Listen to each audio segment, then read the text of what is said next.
എല്ലാ ഗുഡ് അച്ചീവ്മെന്റ്സിന്റെ പുറകിൽ വലിയൊരു ചിന്ത ഉണ്ടാവും. ആരെങ്കിലുമൊക്കെ വലിയ ചിന്തകൾ കൊണ്ടാണ് പല കാര്യങ്ങളും ഉണ്ടാകുന്നത്, അല്ലെ? ഒരു വലിയ കെട്ടിടം തന്നെ പണിയണമെങ്കിൽ അതിന്റെ പിന്നിൽ ചിലർ ചിന്തിച്ച് സ്കെച്ച് ചെയ്ത് അങ്ങനെയൊക്കെയല്ലേ ചെയ്യുന്നത്.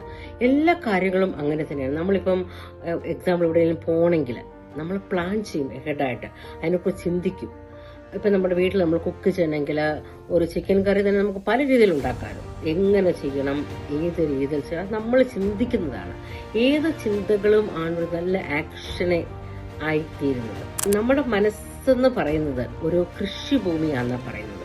നമ്മൾ എന്ത് അവിടെ കുഴിച്ചിരുന്നു അതാണ് അവിടെ ഉണ്ടാകുന്നത്.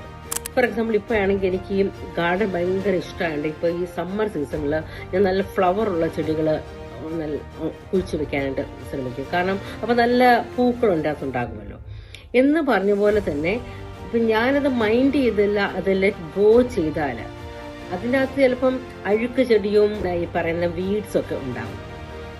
അത് എൻ്റെ ഇഷ്ടമാണ് ഞാൻ എന്ത് ചെയ്യുന്നു എന്നുള്ളത്. അതുപോലെ തന്നെ നിന്റെ മനസ്സും നിന്റെ ചിന്തയും നിന്റെ സ്വകാര്യ സ്വത്താണ്. അതിനകത്ത് വേറെ ആർക്കും ഒന്നും ചെയ്യാൻ പറ്റത്തില്ല കേട്ടോ.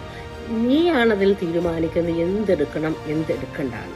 ഇപ്പൊ നമ്മൾ ചിന്തിക്കുന്ന ഒരു കാര്യം നമ്മുടെ തൊട്ടടുത്തിരിക്കുന്ന ആൾക്ക് അറിയാൻ പറ്റത്തില്ല, നമുക്കേ അറിയാൻ പറ്റത്തുള്ളൂ. അപ്പൊ ഈ ലോകത്ത് എല്ലാ കാര്യങ്ങളും അങ്ങനെ തന്നെയാണ്. എക്സാമ്പിൾ ഞാൻ പറയുന്നത് നമ്മുടെ ഐസക് ന്യൂട്ടൻ, അദ്ദേഹം ഈ ആപ്പിള് വീഴുന്നത് കണ്ടിട്ടുള്ള ചിന്ത വന്നതുകൊണ്ടാണല്ലോ വലിയ ഗ്രാവിറ്റേഷണൽ ലോ തന്നെ ഈ ലോകത്ത് ഉണ്ടായത്. അദ്ദേഹത്തിന്റെ ചിന്തയിൽ നിന്ന് ഉരുത്തിരിഞ്ഞ കാര്യമാണ്.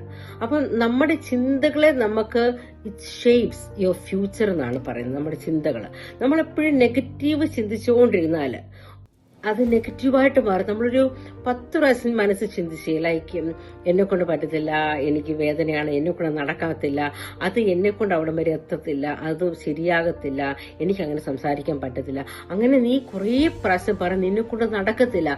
എന്നാൽ ഓൺ ടോപ്പ് അതിന്റെ ഓപ്പോസിറ്റ് ആയിട്ട് വൈ ഡോണ്ട് യു തിങ്ക് ഇങ്ങനെ അതെനിക്ക് ചെയ്യാൻ പറ്റുമായിരിക്കും. ഒബ്സ്റ്റക്കിൾസ് ഉണ്ട്, എതിരാളികൾ ഒത്തിരി ഉണ്ട്, ബട്ട് സ്റ്റില് നീ ചിന്തിക്കുവാണ് എനിക്ക് ചെയ്യാൻ പറ്റും, ഞാൻ എന്നെ ഓവർകം ചെയ്യാൻ ശ്രമിക്കും, എനിക്കത് വിൻ ചെയ്യാൻ പറ്റും എന്ന് അതിനെക്കുറിച്ച് ആ ഹോപ്പ് നീ എടുത്ത് ചിന്തിച്ചാൽ നിനക്ക് ആ കാര്യം ചെയ്യാൻ പറ്റും. അത് നമ്മുടെ ഒക്കെ മനസ്സിന്റെ ഒരു പല കാര്യങ്ങളും ഈ ലോകത്ത് അങ്ങനെ തന്നെയാണ്. ഈ നെഗറ്റീവ് കാര്യം എപ്പോഴും വന്ന് നമ്മുടെ ഈ മൈൻഡിൽ ഇങ്ങനെ നോക്ക് ചെയ്യും, അകത്ത് കയറി നമ്മളെ ഡിസ്ട്രോയ് ചെയ്യാന്, നമ്മളെ നശിപ്പിക്കാനായിട്ട്, അല്ലെങ്കിൽ നമ്മളുടെ മാനസികമായിട്ട് നമ്മളെ തളർത്താനൊക്കെ ശ്രമിക്കും. പക്ഷെ നിന്റെ ഇഷ്ടമാണ് അതിനുവേണ്ടി ഡോർ തുറന്നു കൊടുക്കുക എന്നുള്ളത്. നീ തുറന്നു കൊടുത്തില്ലെങ്കിൽ ആ നെഗറ്റീവ് തോട്ട്സ് അവിടെ വരത്തില്ല കേട്ടോ. നമ്മൾ പറയും, ചില ആൾക്കാരെ കാണും പറയത്തില്ല, അവർ ഭയങ്കര പോസിറ്റിവിറ്റിയാ, the way she walks, the way she talk, ഭയങ്കര പോസിറ്റീവാ. പക്ഷെ സാഹചര്യം എല്ലാം എതിരായിരിക്കും, പക്ഷെ സ്റ്റിൽ ഷീ സേ പോസിറ്റീവ്. അപ്പൊ അവരെ കാണുമ്പോൾ തന്നെ നമുക്ക് ഭയങ്കര പോസിറ്റിവിറ്റിയാ. ഈ പോൾ യോങ്ജിയെ കുറിച്ച് നിങ്ങൾ കേട്ടിട്ടില്ലേ?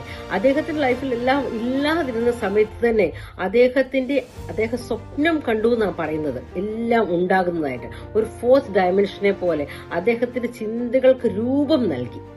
അപ്പൊ അദ്ദേഹത്തിന് അതുപോലെ തന്നെ സംഭവിച്ചു. സോ ഇന്നത്തെ ദിവസം ഞാൻ നിങ്ങളോടൊരു കാര്യം പറയട്ടെ. Your thoughts can change your attitudes, and your attitude can influence your actions, and your actions can influence your result. അങ്ങനെയാണെങ്കിൽ നല്ല കാര്യം ചിന്തിക്കുക, അത് നല്ലതായിട്ട് തന്നെ മാറും. ഓക്കെ.